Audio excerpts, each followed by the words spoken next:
Hello everyone, কেমন আছো তোমরা? আজকে হচ্ছে আমাদের দীঘার একদম লাস্টের দিন, আর আজকে আমরা যাব তালসারি উদয়পুর। তো চলো তোমাদের সাথে কতটা কি শেয়ার করি, তোমরা দেখতে থাকো। আমরা এখন চলে এসেছি তালসারিতে।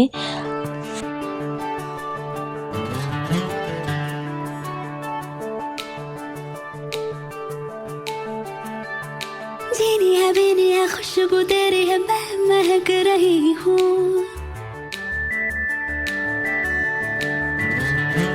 जीनी है बीनी है खुशबू तेरी है मैं महक रही हूँ, खट्टी है मीठी है बोलियां तेरी है मैं चहक रही। তো এরপর আমরা তালসারি থেকে বেরিয়ে সোজা চলে আসি উদয়পুরের দিকে। नहीं है यकीन तो दिला दे तू है या नहीं है, आए हाय जुबां भी फिसलने लगी, हुई हुई मैं तो हुई शायराना, हुई हुई हुई। উদয়পুর বিচটা আমার কাছে অতটাও বেশি ভালো লাগে না, কারণ বিচটা আগাগোড়া একটু নোংরা মতন। সেই জন্য ওখান থেকে আমরা বেরিয়ে আসি আর চলে যাই অমরাবতী পার্কে। অমরাবতী পার্কে কিন্তু পার হেড টিকিট ছিল 20 টাকা করে, আর এমনি রোপওয়ের টিকিট ছিল পার হেড 100 টাকা করে। তাছাড়া এমনি বোটিং করেছিলাম আমরা, সেখানে দুজন আর একটা চাইল্ড অ্যালাউড হবে 150 টাকা।